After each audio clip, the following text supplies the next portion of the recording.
வணக்கம். சங்கிகளின் ஆதரவாளர் கதிரேசன். நடந்த சட்டமன்ற பதவியேற்பு விழாவில் வந்தே மாதரம் பாடலை முதல்ல பாடினதாகவும், தமிழ் தாய் வாழ்த்தை கடைசியில் பாடினதாகவும் திராவிட இயக்க தலைவர் சுப்ப வீரபாண்டியன் வந்து ரொம்ப வருத்தம் தெரிவிச்சிருக்கிறாரு. அந்தால் என்ன சொல்லிக்கிறேன்னா, வந்தே மாதரம் பாடலை முதல்ல பாடினதுனால இஸ்லாமியர்களை அவமானப்படுத்திட்டாங்க, இஸ்லாமியர்களுக்கு எதிரான பாட்டு அது அப்படின்னு சொல்லி போட்டு அந்த சொல்லிக்கிறாரு.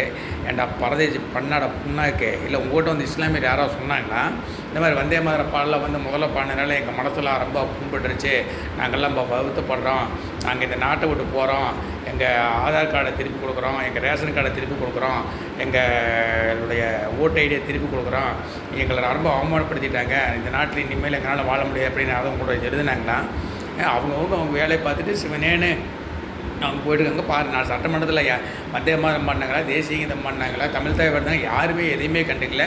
அவங்கவுங்க வேலையை பார்த்துட்டு அவங்க போயிருக்காங்க. ஏதாவது ஒரு இஸ்லாமிய தலைவரோ இல்லை இஸ்லாமிய சாதாரண மக்களோ இல்லை இஸ்லாமிய கட்சி நடத்துகிறவங்க யாருமே அதை பற்றி கண்டுக்கவில்லை, அதை பற்றி அவங்க விமர்சனம் பண்ணலை, அதை பற்றி கண்டுக்கவில்லை. அவங்க வாட்டுக்கு அவங்க வேலையை பார்த்து அவங்க போயிட்டுருக்காங்க. சிவனேன்னு இருக்கிற இஸ்லாமியில் தூண்டி விடுறது உன்ன மாதிரி புறம்போக்கு நாயகி தான். அவங்க வாட்டுக்கு அவங்க வேலையை பார்த்துட்டு இருக்கிறாங்க. இஸ்லாமியர்களை வந்து அவமானப்படுத்தினு இவனே தேவையில்லாமல் ஒரு பிரச்சனையை உண்டு பண்ணி அதில் எவனார பிரச்சனை பண்ணி அவன் மேலே 2 மேலே எஃப்ஐஆர் போட்டு அப்புறம் அவனுக்கு ஆதரவாக 4 பேர் பண்ணி சிவனேனுக்கு ஊர் உலகத்துக்குள்ள மதவாதத்தையும் ஜாதி பிரச்சனையும் தூண்டி விடாது. இவனை மாதிரி ஆளுநர் தூக்கி உள்ளே போட்டு 4 மிதித்து மாவு கட் போட்டாவே நாடு நகரங்களில் எந்த பிரச்சனையும் இல்லாமல் இருக்கும். தமிழ் தாய் வயலத்தை கடைசியாக பாடிட்டாங்க ரொம்ப அம்மாவுக்குன்னு. தமிழ் தாய் வயல் கடைசியாக பாடினால நீயும் குடும்பத்துக்கு தூக்குள் தூக்கிட்டீங்களா? இல்லை நல்லா தான் இருக்கிறீங்க. தமிழ் தாய் வயதில் ஏதாவது கவலைப்படுறீங்க.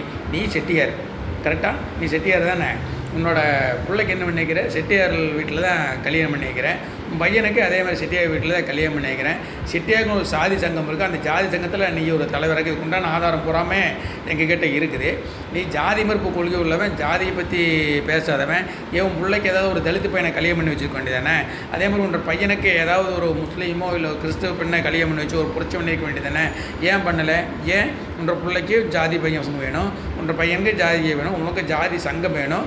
ஆனால் ஊர் உலகத்துக்கு நான் சொல்லுவேன், ஏன் இப்படி பண்ணின்னு கேட்டேன்னா, எங்கள் குடும்பத்தில் இருக்கிறவங்க உங்கள் குடும்பத்துக்கு உன்னால் திருத்த முடியல, உங்கள் குடும்பத்துலேயும் உன்னால் மாற்ற முடியல. நீ ஊரில் இருக்கிறவங்களாம் ஜாதி சங்கங்களாம் அழிக்க வேண்டிய நீ.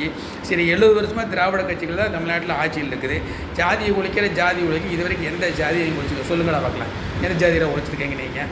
இல்லை 70 வருஷத்துக்கு முன்னாடி வந்து இந்தந்த ஜாதி தமிழ்நாட்டில் இருந்தது, இப்போ இந்தந்த ஜாதியை நாங்கள் ஒழிச்சிருக்கிறோம் அப்படின்னு சொல்லுங்களா பார்க்கலாம்.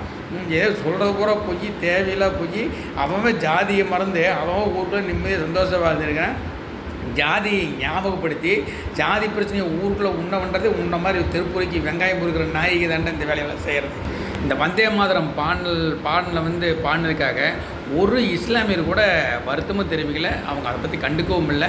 அவங்க உண்டு அவங்க வேலை உண்டுன்னு சிவனேன்னு அவங்க வாட்டுக்கு போயிட்டுருக்காங்க. அவங்க அதை பற்றி கண்டுக்கவே இல்லை. அதை பற்றி ஒரு இஸ்லாமியர் கூட வந்தே மாதரம் பாடலில் பாடினதுனால எங்களை கேவலப்படுத்திட்டாங்க அப்படின்னு சொல்லி கூட ஒரு இஸ்லாமியர் கூட சொல்லலை. அந்த தாவேக கட்சியில் கூட நிறைய இஸ்லாமிய எம்எல்ஏக்கள் இருக்காங்கன்னு நினைக்கிறேன். அவங்களும் கூட அதை பற்றி வாயே திறந்து எங்கள் வந்தே மாதரம் பாடி எங்களை கேவலப்படுத்திட்டாங்க அப்படின்னு சொல்லி போட்டு யாரும் வருத்தம் தெரிவிக்கலை, கவலைப்படவும் இல்லை. அதே மாதிரி தமிழ் தாய் வாழ்த்தை கடைசியில் பாடிட்டாங்க அப்படிங்கிறக்காக வந்து அதுக்கும் யாரும் எந்த வருத்தமும் தெரிவிக்கலை.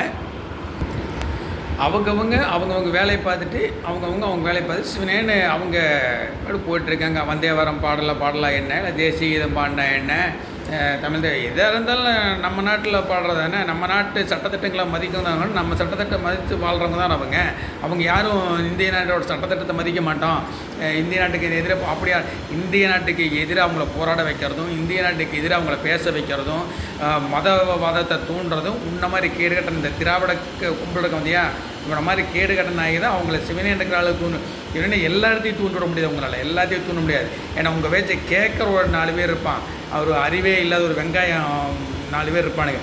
அவனை தான் உங்கள் பேச்சை கேட்டு பிரச்சனை பண்ணுறதே. உங்களால் தான் இந்த மதவாதம் ஜாதி பிரச்சனை எல்லாம் வந்து தமிழ்நாட்டில் உருவாகிற காரணமே உன்ன மாதிரி ஆளுக்கு தான்.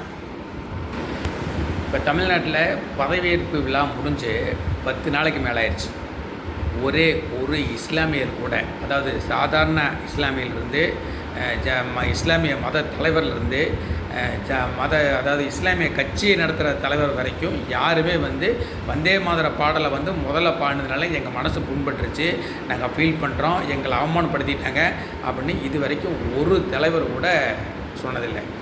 இந்த பிரச்சனையை ஆரம்பித்து சிவனேன்னு இருக்கிற இஸ்லாமியர்களையும் இந்துக்களையும் தூண்டி விட்டு பிரச்சனை பண்ணி பிளவுபடுத்த முயற்சி பண்ணுறது உன்ன மாதிரி ஆளுங்க தான்.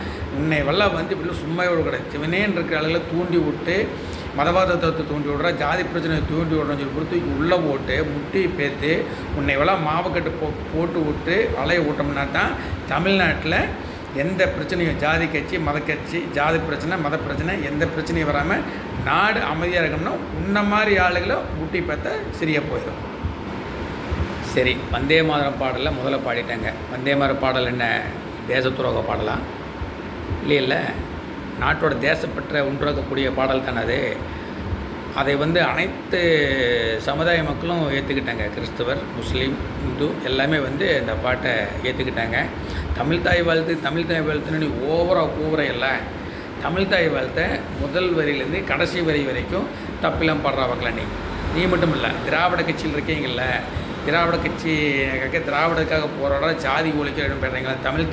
தமிழ்னு கூவுறீங்கள்ல, அந்த தமிழ் தாய் வாழ்த்தை முதல் வரியிலேருந்து கடைசி வரைக்கும் நீ முதல்ல தப்பில்லாம் பாடி பார்க்கலாம். நீ முதல்ல தமிழுக்கு உனக்கு என்ன சம்மந்தம்? நீ செட்டியார், நாங்கள் வந்து பிரிவினை பேசுகிற ஆள் கிடையாது. நாங்கள் வந்து தேசியவாதிகள். ஒன்றே குலம் ஒருவனே தேவன் யாதும் ஊரே யாவரும் கிளை அப்படின்னு பேசுகிற இயக்கம் தான் எங்கள் இயக்கம். எங்களுக்கு வந்து அவங்க அப்படி தான் சொல்லி கொடுத்துருக்குது. ஏன்னா உனக்கு விளக்கம் கொடுக்கணும் அப்படிங்கிறதுக்காக தான் நாங்கள் சொல்கிறோம். நீ தெலுங்கு பேசுகிற, உனக்கும் தமிழுக்கு என்ன சம்மந்தம் இருக்குது? நீங்கள் வந்து உன்ன மாதிரி ஆளுகிறே தேவையில்லாம் தமிழர்கள் இடத்துல வந்து ஜாதி பிளவை ஏற்படுத்தி தமிழர்களை பிரிக்கிறதே உன்ன மாதிரி ஆளுகுதாண்டா. ஜெய்ஹிந்த், வணக்கம்.